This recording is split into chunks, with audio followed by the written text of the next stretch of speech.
हम चांद पर पहुंच गए। हमने दुनिया में सबसे कम समय के भीतर कोरोना की वैक्सीन बना ली। हमने अपने देश को करेंसी के मामले में डिजिटल कर दिया। ये बड़ी उपलब्धियां हैं जिनसे दुनिया चमत्कृत है। लेकिन इन सब के बीच में एक पैबंद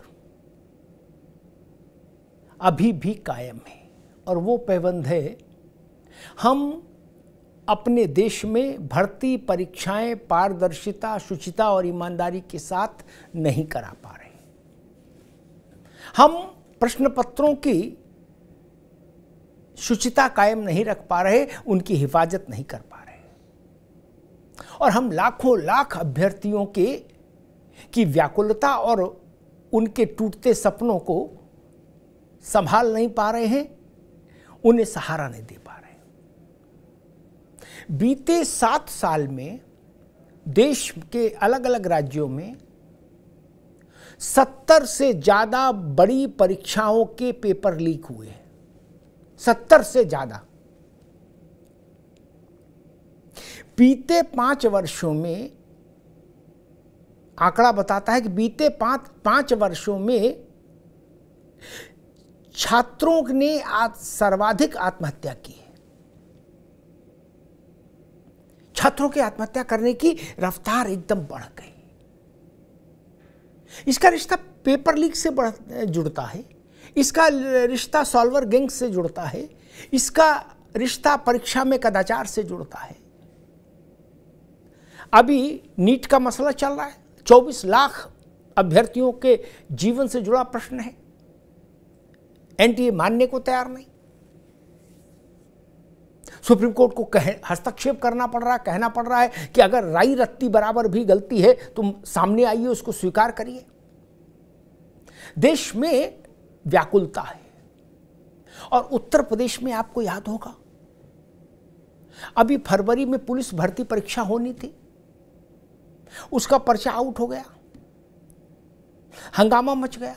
60,000 पद थे पुलिस भर्ती में सिपाही के, और उसमें करीब 48 लाख से ज्यादा अभ्यर्थी थे। 48 लाख से ज्यादा अभ्यर्थी, सोचिए। अब वो परीक्षा फिर दोबारा कराई जाएगी।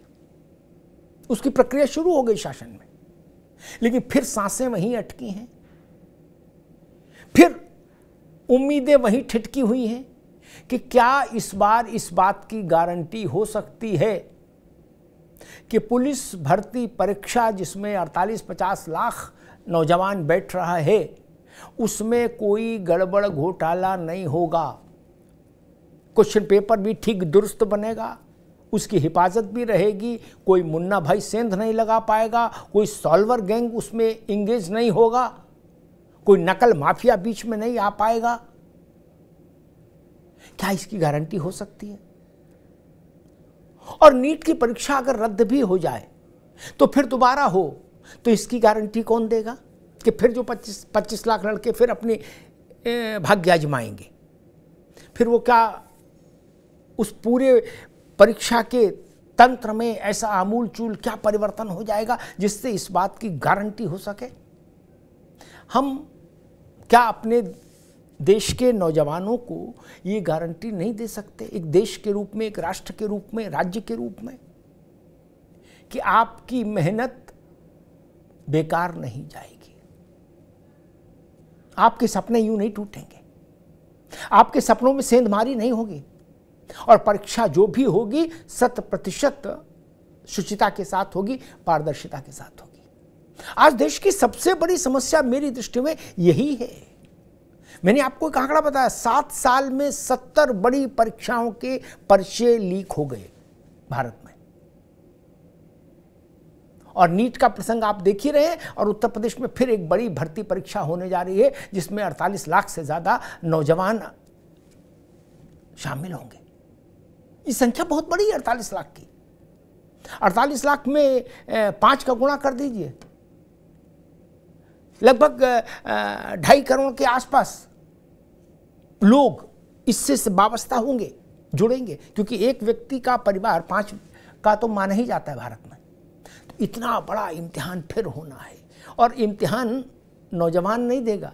इम्तिहान शासन का होगा, व्यवस्था का होगा, तंत्र का होगा। आज शाम 5 बजे रहिए मेरे साथ, इसी पर चर्चा करेंगे।